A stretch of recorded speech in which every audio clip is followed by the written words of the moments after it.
warahmatullahi wabarakatuh. Kembali lagi dengan saya Fadila Khairunisa dengan NIM 1205205213245. Pada kali ini akan membahas analisis jurnal pembelajaran IPS MI atau SD dalam kurikulum Merdeka. Yang pertama, identitas jurnal. Nama jurnal Elementary School Journal atau Jurnal Kajian Pendidikan Dasar. Volumenya 13, nomornya 1, tahun terbitnya 2023. Judul jurnal Pembelajaran Ilmu Pengetahuan Alam dan Sosial di kelas 4 Sekolah Dasar dalam Kurikulum Merdeka. Nama penulis Gismina Trirahmayanti dan Andi Prastowo. Membahas abstrak. Adanya perubahan kurikulum menjadi kurikulum merdeka berdampak kepada guru dalam melaksanakan penerapan pembelajaran. Salah satunya pada pembelajaran ilmu pengetahuan alam dan sosial atau IPAS.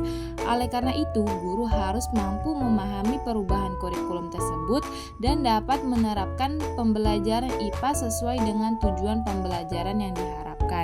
Penelitian ini bertujuan untuk mendeskripsikan penerapan pembelajaran IPAS kelas 4 di SDN Pujokusuman.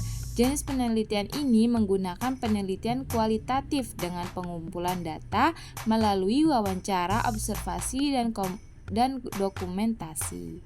Pembahasan yang kedua yaitu rumusan masalah. Yang pertama, bagaimana pembelajaran ilmu pengetahuan alam dan sosial atau IPAS kurikulum merdeka. Yang kedua, bagaimana penerapan pembelajaran ilmu pengetahuan alam dan sosial atau IPAS kelas 4 kurikulum merdeka. Pembahasan yang ketiga yaitu hasil penelitian. Yang pertama, pembelajaran ilmu pengetahuan alam dan sosial atau IPAS kurikulum merdeka.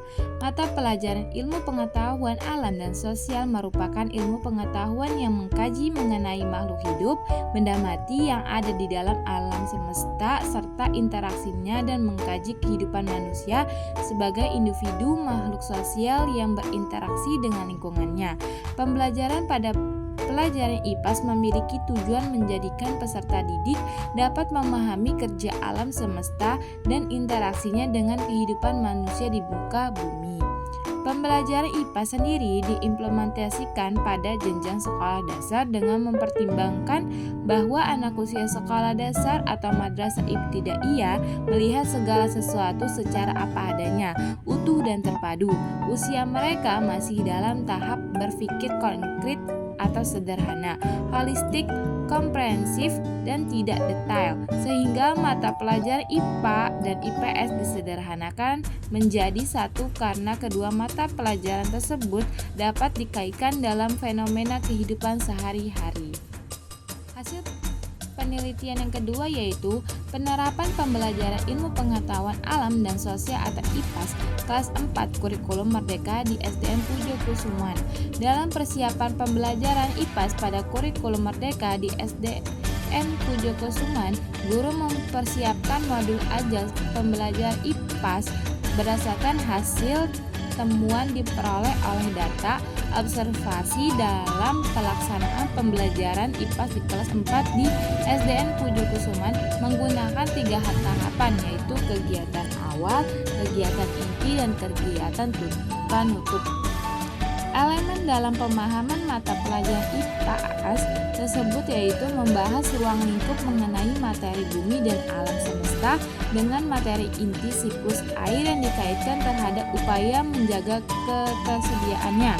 Dengan mengaitkan keduanya secara terintegrasi, mata pelajaran IPAS dapat dilaksanakan secara bersamaan.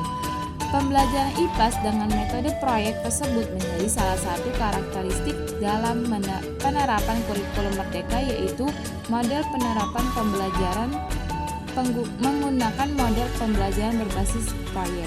Pembelajaran berbasis proyek dalam kurikulum merdeka juga bertujuan membangun soft skill serta karakter sesuai dengan profil pelajar Pancasila. Pembahasan yang kelima yaitu kesimpulan.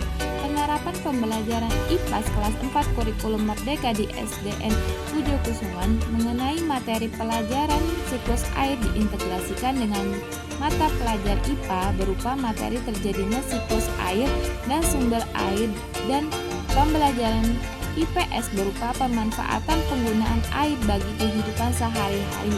Terdapat 3 tahapan dalam proses penerapan pembelajaran IPS kelas 4 di SDN Pujokusuman, yaitu tahapan awal, tahapan inti, dan tahapan penutup. Metode yang digunakan dalam pembelajaran tersebut yaitu metode proyek atau bisa dikenal dengan project based learning. Peserta didik diberikan kebebasan untuk mengeksplorasi bersama secara mandiri, kreatif melalui pembuatan diorama siklus air yang dibuat secara berkelompok. Pembahasan yang kelima yaitu kelebihan dari jurnal ini. Pada bagian pendahuluan sudah memberikan gambaran tentang pembelajaran IPS dalam kurikulum merdeka. Yang kedua, metode ini mengintegrasikan kemampuan siswa untuk melatih kemampuan literasi, pengetahuan, keterampilan dalam pembelajaran untuk menghadapi tantangan abad 21. Yang ketiga, penelitian ini menekankan metode pembelajaran berbasis proyek untuk mewujudkan profil pelajar Pancasila yang dapat membantu dalam pengembangan keterampilan dan karakteristik. Kekurangannya, pada bagian pendahuluan kurang mendukung sehingga kurang memperkuat teoritis penelitian ini. Yang kedua, kurangnya data empiris yang didukung oleh penelitian lapangan atau studi kasus konkret sehingga analisis kurang mendalami. Yang ketiga, selain itu jurnal ini juga tidak memberikan generalisasi hasil penelitian sehingga mungkin sulit untuk menerapkan temuan secara luas. Cukup sekian pembahasan kali ini. Semoga bermanfaat. Terima kasih. Wassalamualaikum warahmatullahi wabarakatuh.